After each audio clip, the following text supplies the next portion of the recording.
Good morning friends, मैं हूं आमिर और मैं पढ़ा रहा हूं आपको मैथमेटिक्स क्लास 10 के लिए। यह है लीनियर इक्वेशन पार्ट 10। पिछले पार्ट नंबर 9 में हमने एक्सरसाइज जो कंप्लीट की थी वो थी 3.6। अब हम पढ़ने जा रहे हैं एक्सरसाइज 3.7 यानी कि ऑप्शनल। और इसमें जो क्वेश्चन नंबर 1 है उसमें हमसे कहा गया है, बुक आप अपनी साथ में ले लीजिए, वैसे मैं क्वेश्चन आपको पढ़ के अच्छे से बता देता हूँ। क्वेश्चन नंबर 1 में कहा जा रहा है the ages of two friends Annie and Biju differ by 3। दो फ्रेंड्स हैं एनी और बीजू, उनकी एज का जो डिफरेंस है वो कितना है, 3 ईयर्स है। Annie's father Dharma is twice as old as Annie. Annie के जो फादर हैं धर्म, वो एनी के ट्वाइस हैं। And Biju is twice as old as his sister Kathy. Biju जो है वो अपनी सिस्टर कैथी की ट्वाइस है। The age of Kaithi and Dharam differ by 30 years. Kathy और धर्म का जो डिफरेंस है एज का वो कितना है, 30 ईयर्स है। Find the age of Annie and Biju. Annie और बीजू की एज फाइंड करनी है। बहुत ही अच्छा क्वेश्चन है, बहुत सिंपल सा क्वेश्चन है। आप ऐसा करें कि इसमें एनी की एज को ए ले लें, बीजू की एज बी ले लें, कैथी की एज सी ले लें और धर्मा की एज यानी कि धर्म की एज कितनी ले लें, डी ले लें। ठीक है, let Annie's age A, Biju's age B years. Present age ले रहा हूं मैं यहाँ।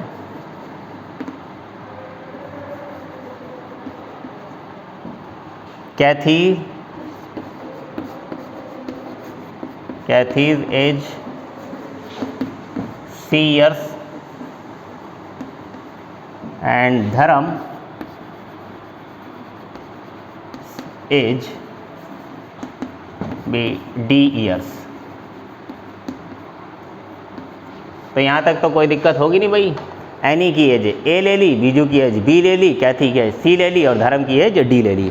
अब एक एक लाइन पढ़िए और इक्वेशन बना लीजिए। सबसे पहले कहा गया है कि ages of two friends Annie and Biju differ by 3। Annie और बीजू की एज का जो डिफरेंस है वो कितना है, 3। एनी और बीजू की एज का जो डिफरेंस है वो कितना है, 3।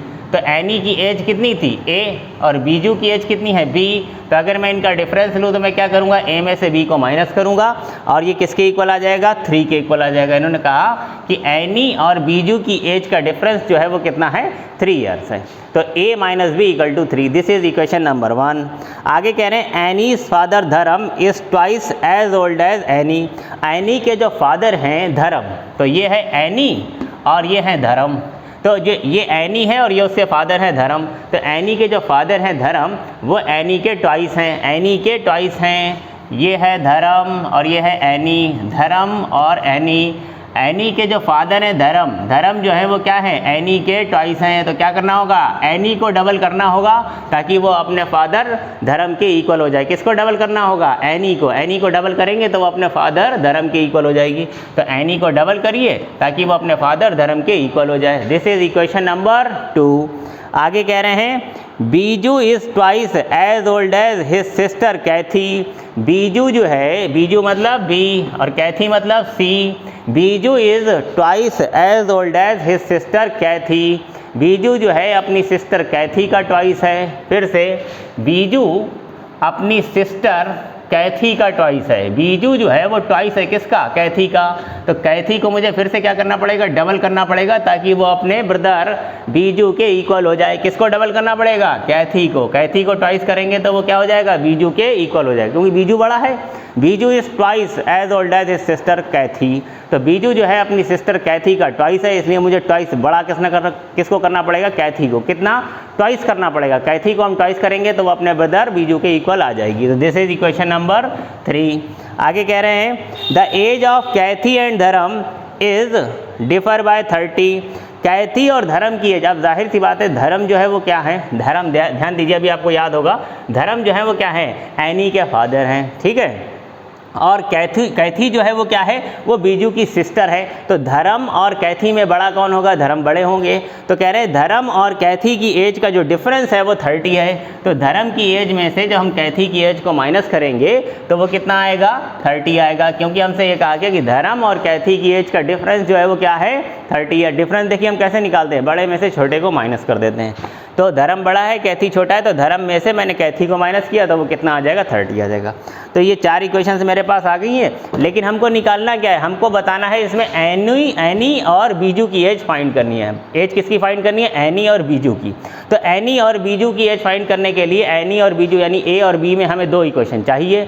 यहाँ पर ए और बी में मेरे पास कितनी इक्वेशंस हैं, एक तो इक्वेशन नंबर 1 है जो ए और बी में डायरेक्ट दी गई है, ठीक है। एक इक्वेशन हम और बना लेते हैं। तो एक इक्वेशन कहाँ से बनाएंगे, देखिए ये इक्वेशन नंबर 1 जो है ये ऑलरेडी मेरे पास किस में है, ए और बी में है। और ये इक्वेशन नंबर 2, इक्वेशन नंबर 3 और इक्वेशन नंबर 4 को देखिए। इक्वेशन नंबर 4 में अगर मैं देखूँ तो डी के प्लेस पर मैं क्या रख सकता हूँ, 2a। डी किसके इक्वल है, डी 2a के इक्वल है, तो यहाँ पर रख दीजिए डी इक्वल टू 2a। और c के प्लेस पर हम क्या रख सकते हैं, b/2 रख सकते हैं। c के प्लेस पर b/2 रख देंगे। तो d के प्लेस पर मैं क्या रख रहा हूँ, 2a माइनस c के प्लेस पर मैं क्या रखूँगा, देखिए c के प्लेस पर मैं क्या रखूँगा, b/2। यहाँ से देखिए c किसके इक्वल है, b/2 के इक्वल, तो minus b/2 is equal to कितना हो गया है, 30। ठीक है भाई। अगर मैं इस पूरी इक्वेशन को 2 से मल्टीप्लाई कर दूं तो ये कितना हो जाएगा, 4a minus b is equal to 60। ठीक है, दिस इज इक्वेशन नंबर 5। और ये इक्वेशन नंबर 5 मैंने कहाँ से लेकर आया हूँ, इक्वेशन नंबर 4 से। इक्वेशन नंबर 4 में मैंने d की वैल्यू और c की वैल्यू पुट करी तो मेरे पास ये इक्वेशन नंबर 5 जो है वो बन गई है। ठीक, अब इक्वेशन नंबर 1 क्या है, a minus B equal to 3। यहाँ पर लिख लीजिए a minus B equal to 3 और ये इक्वेशन नंबर कौन सी है, 1 है। ठीक है, इक्वेशन 1 और 5 को अगर मैं सॉल्व करूँगा तो मेरे पास a और b आ जाएगा, यानी एनी और बीजू की एज आ जाएगी। कैसे सॉल्व करें, यहाँ पर माइनस b है, यहाँ पर माइनस b है, तो ऐड करने से काम नहीं चलेगा क्योंकि दोनों का साइन सेम है। तो मैं क्या करूँगा, सब्ट्रैक्ट करूँगा, और सब्ट्रैक्ट करने का मतलब मैं साइन को चेंज कर दूँगा, यानी कि ये हो जाएगा माइनस, ये हो जाएगा प्लस, ये हो जाएगा माइनस, ये b cancel. 4a minus a कितना हो जाएगा, 3a इज इक्वल्स 60 माइनस 3 कितना हो जाएगा, 57। 3 से मैं इसको कैंसिल कर दूंगा तो ये आ जाएगा 19। तो एनी की एज कितनी आ गई है, 19। ठीक है, 19 ईयर्स। और अगर मैं एनी की एज a किसी भी इक्वेशन में पुट कर दूं, सपोज इक्वेशन 1 में पुट कर दूं, तो मेरे पास किसकी एज आ जाएगी, b की, यानी कि बीजू आ जाएगा। तो देखिए इक्वेशन नंबर 1 जो है मेरे पास वो क्या है, a माइनस बी। तो a कितना है, 19 minus b is equals to 3। अगर मैं 19 को राइट में ले जाऊं तो क्या होगा, यहाँ पर कर लेता हूँ, तो minus b is equals to 3 minus 19। तो 3 माइनस 19, 3 माइनस 19 मतलब माइनस 16। माइनस से माइनस कैंसिल, तो b की वैल्यू कितनी आ गई, 16 आ गई। b मतलब बीजूज एज, यानी कि बीजू की एज 16 ईयर्स। ठीक है, उम्मीद है कि ये क्वेश्चन आपकी समझ में आया होगा। आइए देखते हैं नेक्स्ट क्वेश्चन। आइए देखते हैं नेक्स्ट क्वेश्चन, क्वेश्चन नंबर 2। इसमें कह रहे हैं, बहुत ही इंटरेस्टिंग क्वेश्चन है। One says give 100 friend, I shall then become twice as rich as you. 2 friend में आपस में बात हो रही है। मान लीजिए कि एक फ्रेंड ये a है और एक फ्रेंड ये b है। तो पहले a जो है वो b से कह रहा है, कुछ कह रहा है। क्या कह रहा है, गिव मी 100, यानी कि वो उससे 100 रुपीज़ मांग रहा है। कह रहा है मुझे 100 रुपीज़ दे दो। I shall then become twice as rich as you, मैं तुम्हारा ट्वाइस रिच हो जाऊंगा, यानी कि मैं तुम्हारा दुगना अमीर हो जाऊंगा। कहने का मतलब ये कि फिर मेरे पास जो पैसे होंगे वो तुम्हारे दुगने होंगे अगर तुम मुझे 100 रुपये दे दोगे। ऐसा एक फ्रेंड ने दूसरे फ्रेंड से कहा। सपोज ए ने बी से कहा, तो अगर ए ने बी से क्या कहा है कि भाई तुम अगर 100 रुपये मुझे दे दो तो मैं तुम्हारा ट्वाइस रिच हो जाऊंगा, मीन्स तुमसे दुगना अमीर हो जाऊंगा, यानी कि जितने पैसे तुम्हारे पास होंगे उसके दुगने मेरे पास होंगे, ट्वाइस मेरे पास होंगे। ठीक है, तो द अदर रिप्लाइड, तो इससे दूसरे वाले ने क्या जवाब दिया, यानी कि बी ने इस बात का क्या जवाब दिया। बी कह रहा है इफ़ यू गिव मी 10, अगर तुम मुझे 10 रुपये दे दो। बी कह रहा है कि तुम मुझे 10 ही रुपये दे दो। हैं। तो ऐसा तुम मुझे 10 रुपये दे दो, I shall be 6 times as rich as you, मैं तुम्हारा 6 गुना अमीर हो जाऊंगा, 6 टाइम्स हो जाऊंगा, तब तुम्हारे पास जो पैसे होंगे उसके 6 गुने मेरे पास होंगे। क्या मेरी बात समझ आ रही? दो दोस्तों में आपस में बातचीत हो रही है, मान लीजिए एक ए है और दूसरा बी है, तो पहले ए ने बी से क्या कहा? ए बी से कह रहा है कि मुझे 100 रुपये दे दो तो मैं तुम्हारा ट्वाइस रिच हो जाऊंगा, मैं तुम्हारा दुगना अमीर हो जाऊंगा। तो इसके जवाब में बी ने क्या रिप्लाई किया कि भाई तुम मुझे 10 रुपये दे दो, मैं तुम्हारा 6 गुना अमीर हो जाऊंगा। ठीक है, तो कह रहे हैं कि tell me what is the amount of their capital from Bijaganita of Bhaskar two, book का नाम लिखा हुआ है, sorry, tell me what is amount of their respective capital, हमें बताना है कि उनके पास कितने कितने रुपए हैं। ठीक है, तो मान लेते हैं कि जो दो फ्रेंड हैं उससे एक फ्रेंड के पास जो हैं वो x रुपीज़ हैं और दूसरे के पास कितने रुपीज़ हैं? y रुपीज़ हैं। ठीक है, चलिए पहले इसे कंसीडर कर लेते हैं। Let first friend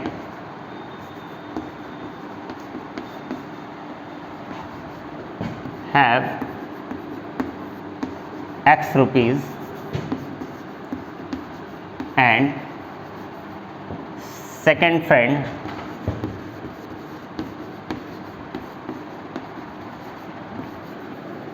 have rupees y। अब ध्यान दीजिए, बहुत ही, ये पहला फ्रेंड इधर है, इसके पास कितने रुपए हैं? x, और ये दूसरा फ्रेंड है, इसके पास कितने रुपीज़ हैं? y। तो पहले वाले ने दूसरे वाले से क्या कहा कि मुझे 100 रुपये दे दो। तो अगर ये वाला फ्रेंड इस वाले फ्रेंड को 100 रुपये दे देगा तो इधर कितने हो जाएंगे? इसके पास तो 100 रुपये बढ़ जाएंगे और उसके पास क्या होगा? 100 रुपये कम हो जाएंगे। भाई बिल्कुल सीधी सी बात है ना। इसके पास इनिशियली कितना अमाउंट है? x रुपीज़, इसके पास इनिशियली कितना अमाउंट है? y rupees. इस वाले ने, इस वाले पहले फ्रेंड ने, ये पहला फ्रेंड है, ये सेकंड दूसरा वाला है, पहले वाले ने दूसरे वाले से क्या कहा? मुझे 100 रुपये दे दो तो मैं तुम्हारा 2 गुना अमीर हो जाऊंगा। तो इसने 100 रुपये इसको दे दिए। तो जब ये 100 रुपये इसको दे देगा तो इसके पास कितने रुपए हो जाएंगे? x + 100, और इसके पास कितने हो जाएंगे? y - 100। इसके तो 100 रुपये चले गए। तो ऐसा करने से हुआ क्या? जब ये इसको 100 रुपये दे देता है तो क्या होता है? ये वाला जो है वो इसका ट्वाइस रिच हो जाता है, दुगना अमीर हो जाता है। इसके पास जो पैसे हैं वो उसके दुगने हो जाते हैं, है ना। इसके पास जो पैसे अब हैं वो उसके दुगने हो जाते हैं। तो क्या करें? इन पैसों को अगर मैं डबल कर दूं तो इधर वाले के इक्वल आ जाएगा। सिंपल, भाई बात समझ में आ रही है? इसके पास जो पैसे हैं वो उसके दुगने थे, इसलिए जब मैं इसको डबल करूंगा तभी तो इसके इक्वल होगा। तो मेरे पास ये इक्वेशन आ गई है। इसको सिंप्लीफाई कर लीजिए। फर्स्ट इक्वेशन क्या बन गई है? यहाँ पर लिख देता हूँ मैं जो फर्स्ट इक्वेशन बनेगी। देखिए इधर कितने x हैं? सिर्फ एक x है, यहाँ पर लिख लिया। y राइट में कितने हैं? देखिए 2 × y, कितने y हैं? 2y। अगर इन 2y को मैं लेफ्ट में लाऊं तो माइनस के 2y हो गए। क्लियर? और इधर 2 की मैं -100 से मल्टीप्लाई करूं तो -200 है। राइट में क्या है? -200, और ये 100 भी राइट में जाएगा तो -100 ये वाला हो गया। तो माइनस के 200 और ये 100 राइट में गया तो -200 and -100 -300। This is equation number 1। बहुत ही सिंपल है। अब दूसरी सिचुएशन में, यानी कि दूसरी कंडीशन में हमको क्या बताया गया था? फिर से समझिए। इसके पास x रुपीज़ है, इसके पास y रुपीज़ हैं। पहले तो इसने कहा था कि 100 रुपये मुझे दे दो तो मैं तुम्हारा ट्वाइस रिच हो जाऊंगा, दुगना अमीर हो जाऊंगा। तो इसके जवाब में इसने क्या कहा था? दूसरे वाले इसने कहा भाई तुम मुझे 10 रुपये दे दो, you just give me 10 rupees then I shall be 6 times as rich as you. इसने क्या कहा था कि भाई तुम मुझे 10 रुपीज़ दे दो तो मैं तुम्हारा 6 गुना अमीर हो जाऊँगा। तो अगर ये 10 रुपीज़ इसको दे देगा तो इसके पास कितने रुपए रह जाएंगे? x - 10, और क्योंकि 10 रुपये यहाँ से निकल कर इसके पास चले गए तो इधर रुपए कितने हो जाएंगे? y + 10 हो जाएंगे। तो ऐसा होने से जब 10 रुपीज़ ये इसको देगा, ये वाला 10 रुपीज़ इसको दे देगा, तो ऐसा करने पर होता क्या है? ये जो है वो 6 टाइम्स हो जाता है इसका। ये सेकंड वाला 6 टाइम्स अमीर हो गया है किसका? इसका। तो इसको कैसे इक्वल बनाए? इस अमाउंट को अगर मैं 6 गुना कर दूं, यानी कि 6 टाइम्स कर दूं, 6 से मल्टीप्लाई कर दूं, तो ये इसके इक्वल आ जाएगा। ठीक है, इससे फिर से हम एक इक्वेशन बना देंगे, दैट इज इक्वेशन नंबर 2। कैसे? 6 की मल्टीप्लाई करिए 6x, 6 की इधर मल्टीप्लाई करिए -60 इज इक्वल्स टू y और +10। ये y को इधर ले आइए, 60 को राइट में ले जाइए, कितना हो जाएगा? 6x, ये y इधर आएगा -y इज इक्वल टू 10, और ये 60 माइनस से उधर गया तो 10 और +60 कितना हो गया? 70। This is equation number 2। Equation number 1 x minus 2y equal to 300, equation number 2 x minus Y sorry 6x minus Y 6x minus Y is equals to 70। This is equation number 2। इन दोनों इक्वेशंस को solve करिए, equation 1 और equation 2 को solve करिए, elimination method लगाइए या substitution method लगाइए। सब्स्टिट्यूशन मेथड बहुत आसान रहेगा क्योंकि यहाँ से x निकालिए, x इक्वल टू कितना हो जाएगा, ये 2y राइट में जाएगा, 2y माइनस 300, यहाँ पर x के प्लेस पर पुट करिए, y की वैल्यू निकल आएगी। बहुत ही आसान है, कहिए तो मैं ही सॉल्व कर देता हूँ, ठीक है। वैसे ये चीज़ें अब मुझे करनी नहीं चाहिए, ये सब आप पूरे चैप्टर ख़त्म हो गया है, मिसलेनियस हम पढ़ रहे हैं, तो ये छोटी छोटी इक्वेशंस तो आप खुद ही सॉल्व कर सकते हैं। फिर भी मैं इसको सॉल्व कर देता हूँ। तो मैं लिखूँगा फ्रॉम इक्वेशन 1, फ्रॉम 1 अगर मैं देखूँ तो x की वैल्यू कितनी आएगी, फ्रॉम इक्वेशन 1 x की वैल्यू कितनी आएगी बताइए, x इज़ इक्वल टू ये माइनस 2y राइट में गया तो प्लस 2y हो जाएगा और माइनस 300 ऑलरेडी उधर है, तो x की वैल्यू आ गई मेरे पास क्या, 2y माइनस 300।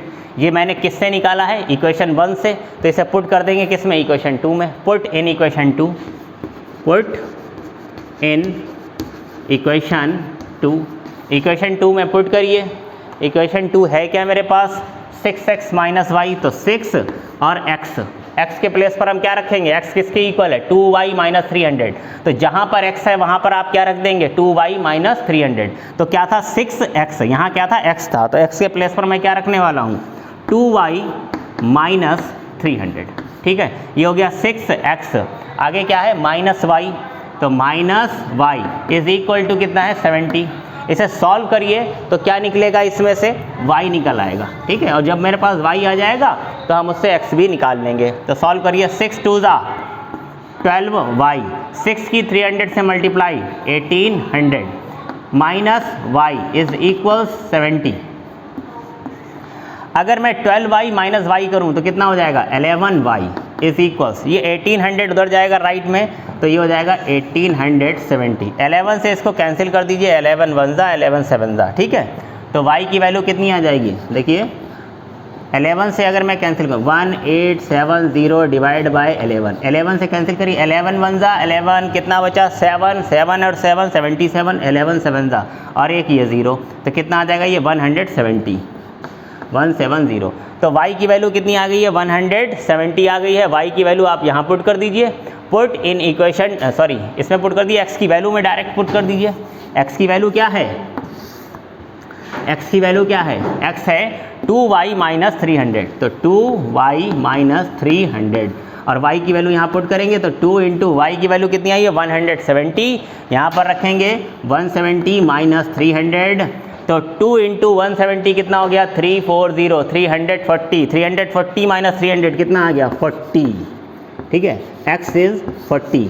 तो जो पहला फ्रेंड है उसके पास कितने रुपीज़ हैं, 40 रुपीज़ हैं, और जो दूसरा फ्रेंड है उसके पास कितने रुपीज़ हैं, 170 रुपीज़ हैं, ठीक है।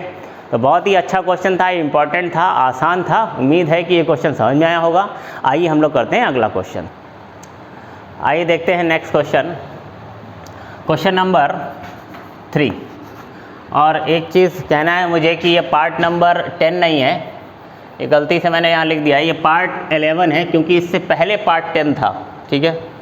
तो पार्ट 11 है, ये ध्यान रखिएगा।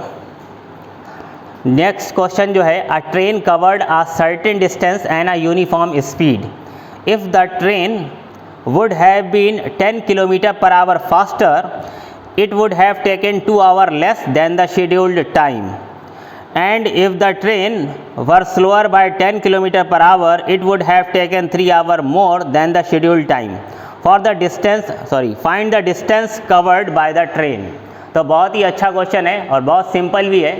एक बार फिर से, ऐसे क्वेश्चन बहुत आसान होते हैं क्योंकि सिर्फ एक ही फार्मूला लगता है, speed equal distance upon time, जो कि आप 6th क्लास से पढ़ते चले आ रहे हैं। कुछ भी नहीं करना है, बस जो क्वेश्चन में बताया गया है एज इट इज़ आपको यहाँ पर पुट कर देना, इक्वेशन ऑटोमेटिक बन जाती है ऐसे क्वेश्चंस में।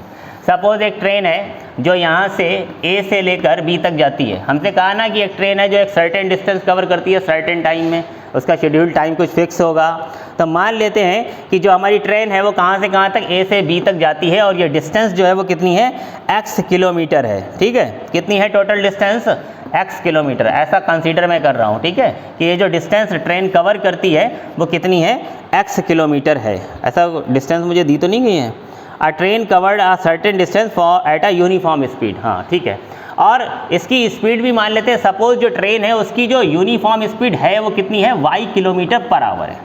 कितनी स्पीड है, y किलोमीटर पर आवर है। भाई एक ट्रेन है जो कहाँ से कहाँ तक जाती है, A से B तक जाती है, और A से B तक डिस्टेंस है कितनी, x किलोमीटर। तो मैं ये कह रहा हूँ कि जो हमारी ट्रेन है वो x किलोमीटर की डिस्टेंस कवर करती है, और जो नॉर्मल स्पीड है, जो यूजुअल स्पीड है ट्रेन की, वो कितनी है, y किलोमीटर पर आवर। और ऐसा इस स्पीड से जाने पर इतनी डिस्टेंस कवर करने में सपोज उसे t आवर्स लगते हैं।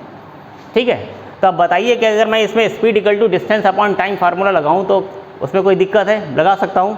तो ये सब मैं कंसीडर कर रहा हूँ, लिख लीजिए आप कि let the distance covered by the train is x kilometre, speed of the train y kilometre per our, and time taken by the train is t hours. लिख सकते हैं ना भाई ये सारी चीज़ें। ठीक है, उसके बाद मैं क्या करूँगा, फॉर्मूला लगाऊंगा, speed equals distance upon time.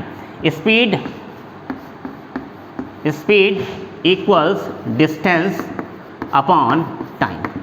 बचपन से पढ़ रहे हैं। स्पीड कितनी है, ध्यान दीजिए, स्पीड कितनी है, स्पीड है y किलोमीटर पर आवर, तो आप कहेंगे y इज इक्वल्स डिस्टेंस कितनी है, डिस्टेंस कितनी कवर की यहाँ से यहाँ तक है, कितनी डिस्टेंस है x, टाइम कितना लग रहा है t। ठीक है, दिस इज इक्वेशन नंबर 1, इसका हम यूज़ करेंगे।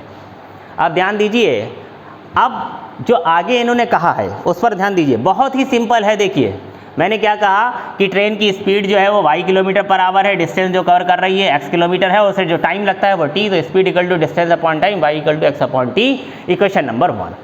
अब यहीं से सारी इक्वेशंस बन जाएंगी। आगे देखिए उन्होंने क्या कहा,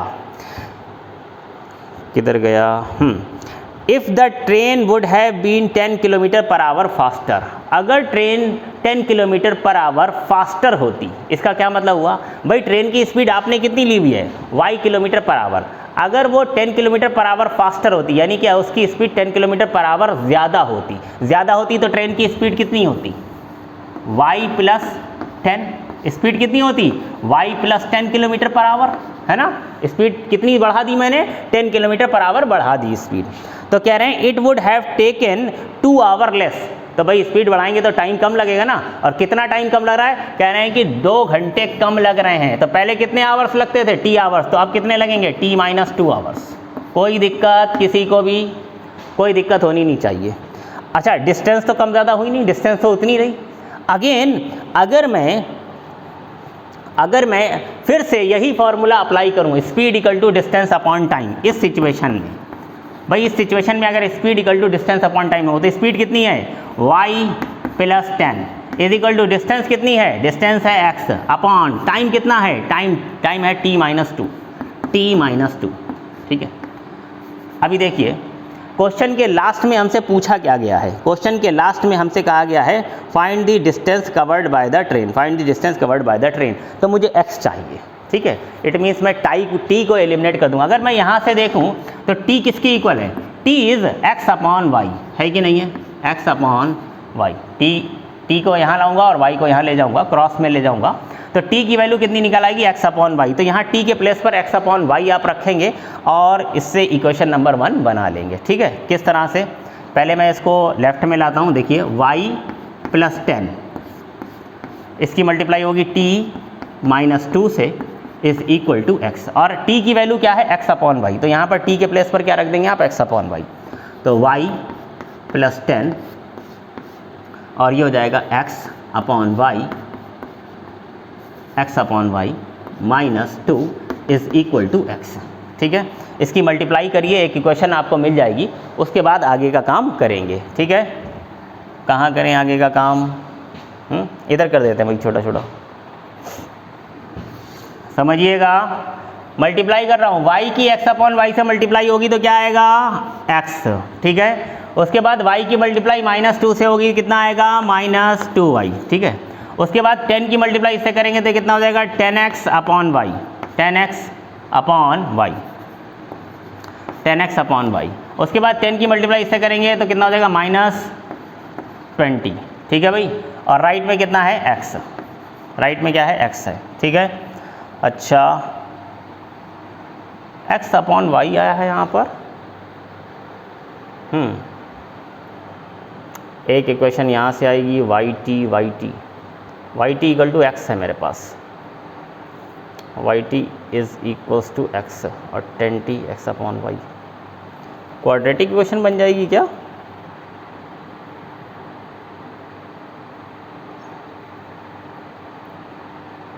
schedule time find the distance covered, quadratic equation बनेगी। चलिए देखते हैं। ओके, इसे आगे हम सॉल्व करेंगे।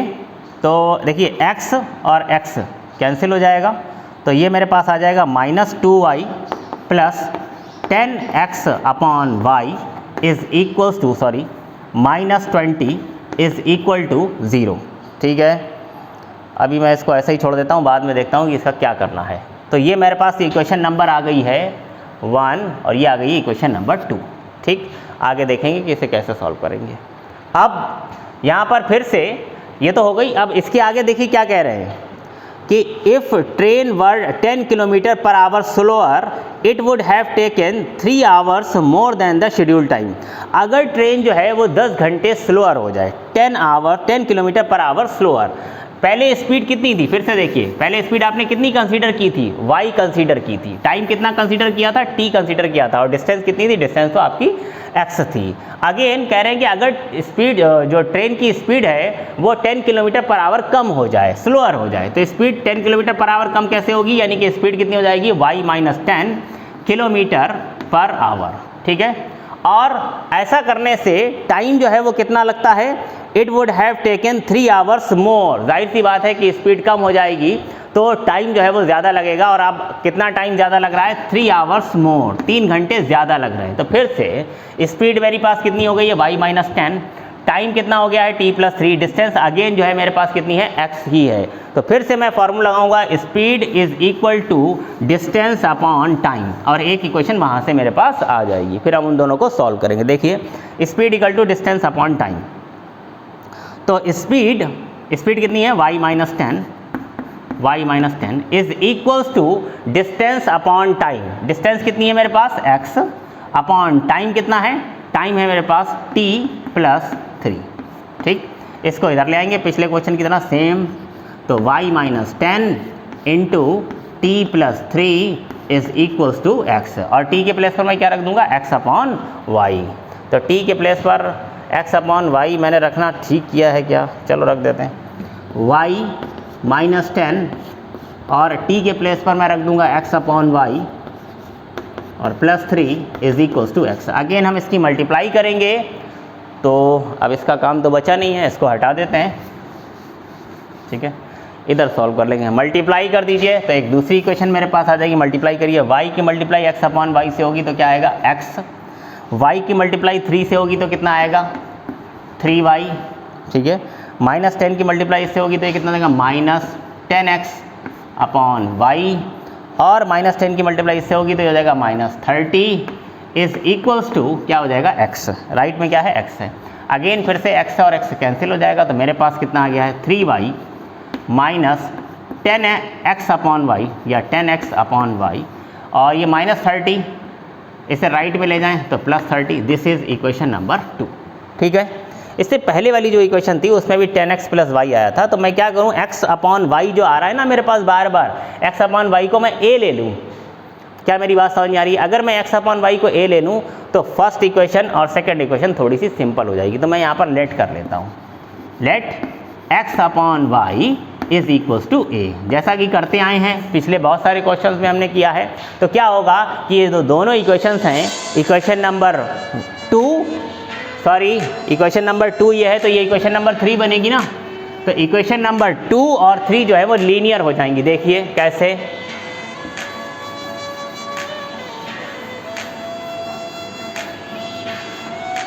तो अगर मैं x अपॉन y a ले लूँगा तो ये जो इक्वेशन नंबर 2 है, देखिए ये क्या हो जाएगी, ये हो जाएगी -2y और प्लस ये कितना है 10 इंटू एक्स अपॉन वाई, और x अपॉन वाई को मैं क्या बोल रहा हूँ a, तो ये कितना हो जाएगा +10a इज इक्वल्स, ये माइनस का 20 राइट में ले जाऊंगा तो प्लस का 20। दिस इज इक्वेशन नंबर, देखिए 3 हो गई थी तो इसे मैं बोल रहा हूँ इक्वेशन नंबर 4। और इससे मुझे क्या मिलेगा, अगर x upon Y equal to a रखूँगा तो ये हो जाएगा 3y और -10 अगेन 10a ही आएगा is equal to 30। This is equation number 5। Equation number 4 और 5 को सॉल्व करने के लिए सबसे अच्छा तरीका क्या है कि देखिए यहाँ पर +10a है, यहाँ पर -10a है, तो मैं इन दोनों इक्वेशंस को ऐड कर दूंगा तो बहुत ही आसानी से कैंसिल आउट हो जाएगा। तो देखिए मैंने इनको ऐड कर दिया है। -2y + 3y कितना आ गया है, y = 20 + 30 कितना आ गया, 50। और y मैंने क्या लिया था, स्पीड ली थी, इट मीन्स ये क्या होगा, km/h। तो स्पीड ऑफ द ट्रेन जो है वो कितना है, 50 km/h है। ठीक है, मेरे पास y की वैल्यू आ गई है। अब हमें क्या करना है, y की वैल्यू निकालेंगे। y की वैल्यू जो है हम इस इक्वेशन में पुट करेंगे तो मेरे पास a आ जाएगा, और जब मेरे पास a आ जाएगा तो उससे मैं x निकाल सकता हूँ, क्योंकि मुझसे डिस्टेंस पूछी गई है ना, डिस्टेंस कवर्ड। तो डिस्टेंस मैंने कितनी ली थी, x ली थी, तो मुझे x निकालना है। तो put the value of y in equation number 4। Put y in equation 4। Equation 4 में y की वैल्यू रखिए, तो y की वैल्यू कितनी आई, 50। यहाँ पर रखेंगे -2 × 50 + 10a = 20।